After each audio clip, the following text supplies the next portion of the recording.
These days you can't go anywhere without seeing AI. AI this, AI that, AI refrigerators, AI notebooks. Who knows what AI is going to get into next? But have you ever thought about running your own local AI? Why? Maybe you just want to save a couple of bucks on monthly subscriptions. Maybe you've got super secret stuff you're working on and you can't upload your code or company secrets outside of the local office. So today, we're going to run local AI a little bit differently. We're going to see what we can do with the ZimaBoard 2 and this 5060 Ti with 16 gigs of VRAM. So, I don't know, we'll see if we can run some 20 billion parameter local models and how useful Ollama can be on little hardware like this. Let's get into it. Before we get into the setup today, we'll first touch on the hardware that we're going to use. We've got here a ZimaBoard 2 that I backed at their Kickstarter last year.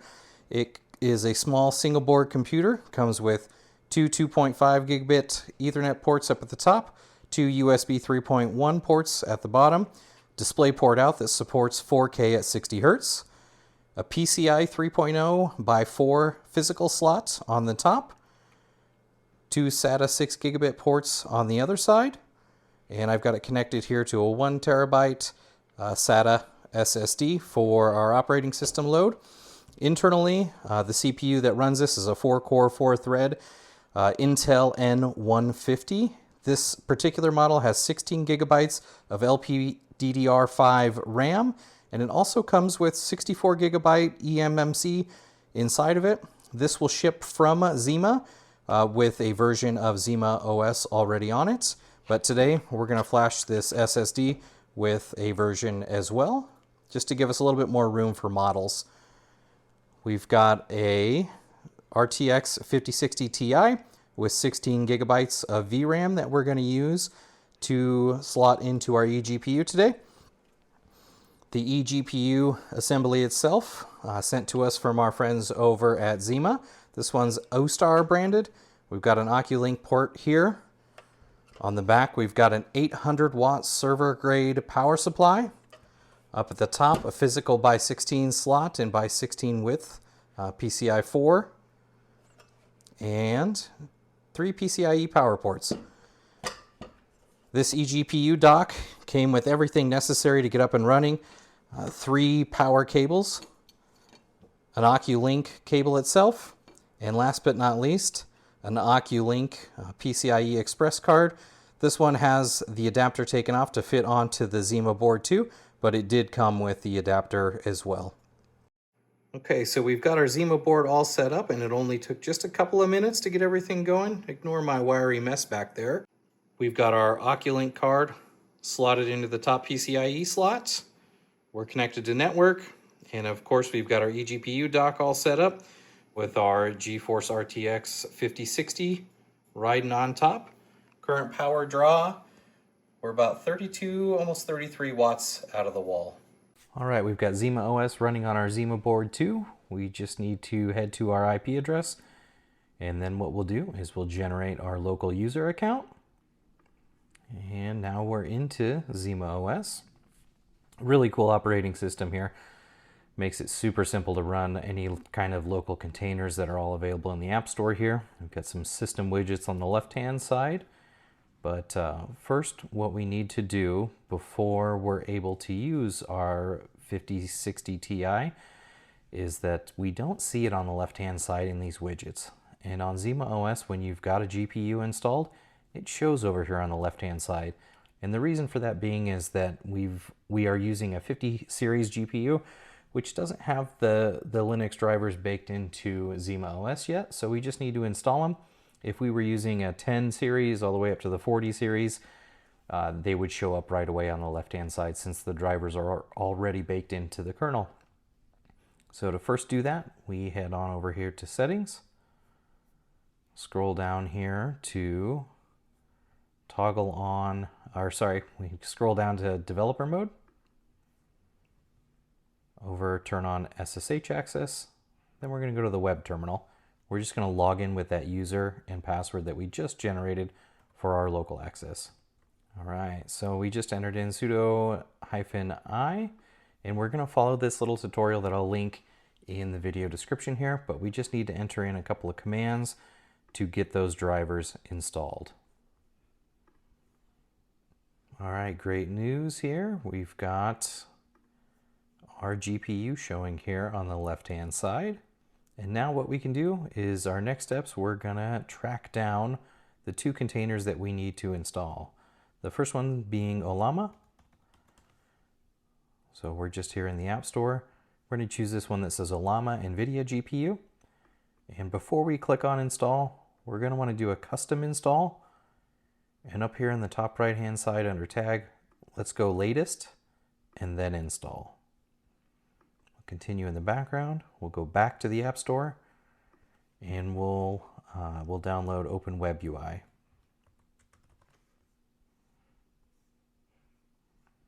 And again, we're going to do the same sort of install with OpenWeb UI. Down here to custom install.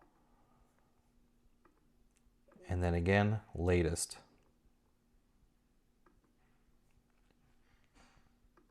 We'll wait for those two to finish installing and we'll be right back. Okay, both of our containers are installed. And if we click on Ollama, we open up a new page and it says Ollama is running. That's good news. We can go now to OpenWeb UI and begin to set it up. And you'll be asked to create a new account. So let's generate a new account. Right after you get logged in, you'll see a what's new in Ollama, or sorry, what's new in OpenWeb UI. All right, and before we can jump in any further, you'll notice that we don't have any models available. That's okay, we can set those up. We can head up over here on the right-hand side, top right, click on your little icon. We'll go to Admin Panel. Let's go to Settings first. Before we can download models, we need to go to Connections, and we need to tell OpenWeb UI where Ollama exists, what the address is. We're going to turn off OpenAI's API because we're not going to use that. We're going to use Ollama's API. The right-hand side, click the Configure button. And all we're going to do here is we're going to add in the IP address of our ZimaBoard. We'll verify it. Server connection verified. We can save it. And one thing to note here, if you're using an address like this and your ZimaBoard set up to be a DHCP issued IP address, which meaning it isn't static, and after a power outage, for instance, or an extended period of off time, you plug your ZimaBoard back in, it's going to be assigned another IP address. You'll need to go in and update this address, otherwise this whole the OpenWeb UI will not work anymore. But now we've got this OpenWeb UI linked to our Ollama container. Go over to Models, and no models found. That's okay though. You can browse through a whole slew of models on Ollama.com here. And let's kick it off with Llama 3.2. And how to get this model into Ollama through OpenWeb UI. We go up here on the right side and click Manage. We're going to paste the name of our model and then just click Pull. Then you can see the status bar here on your model's progress. And once it's confirmed, we'll see a little green notification pop up on the top right here.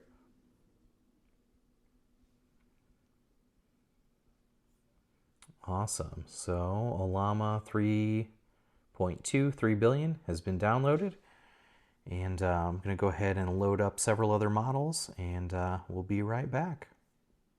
Okay, we're back and we've got some models downloaded. We've got a handful of models available: a Llama 3.2, 3 billion, gpt-oss 20 billion, Codellama 13 billion, and a Gemma 3 12 billion model setup that we'll test out. I'm going to start here with the Llama 3.2, 3 billion first. I'm going to ask it to give me a recipe for chocolate chip cookies, and I'm also going to time it to see how long from submission here to first text generation. So we're going to send it, and then we'll click over here and we'll start.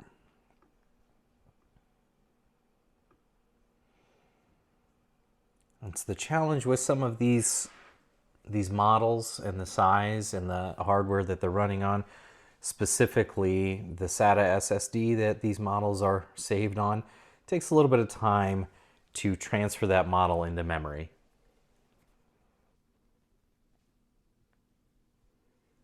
All right, so just over a minute before we get a response back. But our response was awfully fast. 162 tokens per second is our output. You can do a quick follow-up and you'll see the model spits out, kicks out really, really rapidly. Ask another follow-up question. And this this Llama 3.2 is awfully quick. A small model, we could probably run it on the CPU with, I don't know, maybe less than 10 tokens per second output. But with the GPU, it flies. 153 tokens per second on this output. So on our next model tests, I'm gonna forego, and we'll use a little movie magic to skip over loading the model into memory. We'll ask Gemma 3 12 billion for a cookie recipe as well.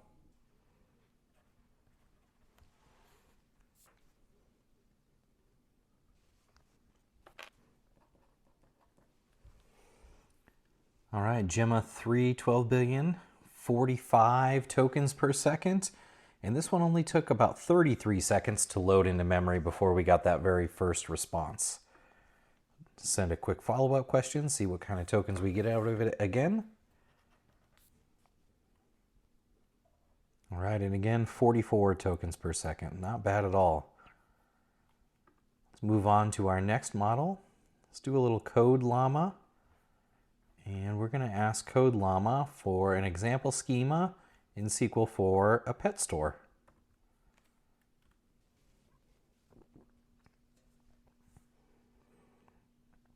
All right, Codellama is done. Codellama took about 28 seconds to load into memory before first response. Looks like we got an output about 51 tokens per second. We'll prompt it for a follow-up. And again, we get a response right away.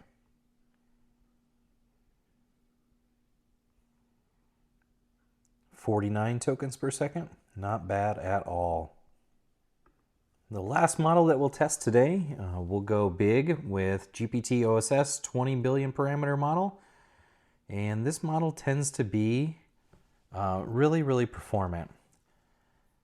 Let's see how many tokens per second we can get out of this. It's a 20 billion model, 20 billion parameter model, and it's going to be near the edge of what we can fit into this 5060.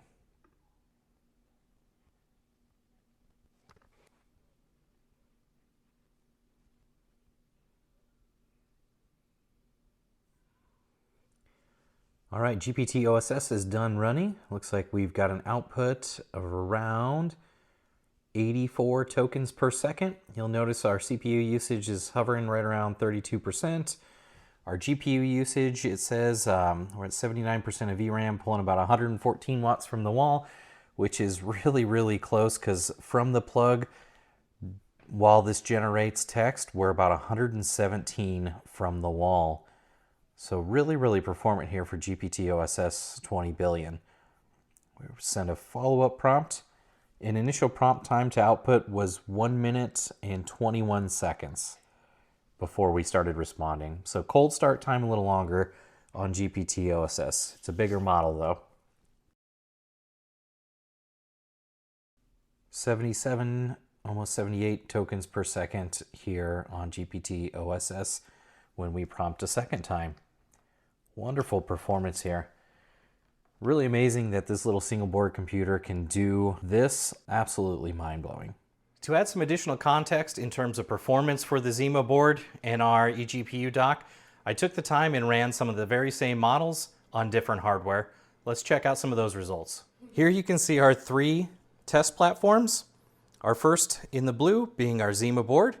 Our second in red being our EPYC server with 2 3060s. And last but not least, an M3 Pro powered MacBook. And we've run the same models and used the same exact prompts. You can see that the ZimaBoard 2 with our 5060 punches way above its class, probably primarily driven by just the sheer processing power of the 5060.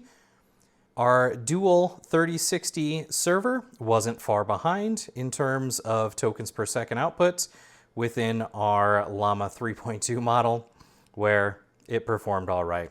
And then last but not least, our MacBook, it puts up a pretty good fight. All right, to wrap this video up, is this ZimaBoard with an eGPU dock the right AI setup for you? Well, I think that depends on what hardware you've got around the house. If you've already got a sweet little ZimaBoard like this hanging out already, it's pretty much a no-brainer to grab one of these eGPU docks. Even if you don't have a 5060 to toss into it, I started out and checked it out first here with this 1070, 8 gigabytes, and it runs these smaller models flawlessly. It was recognized right away because the 10 series drivers are baked into Linux already within Zima OS. It's an easy setup. If you don't have one of these, it's certainly an item on your Christmas list that you'll be happy with. Thanks for watching.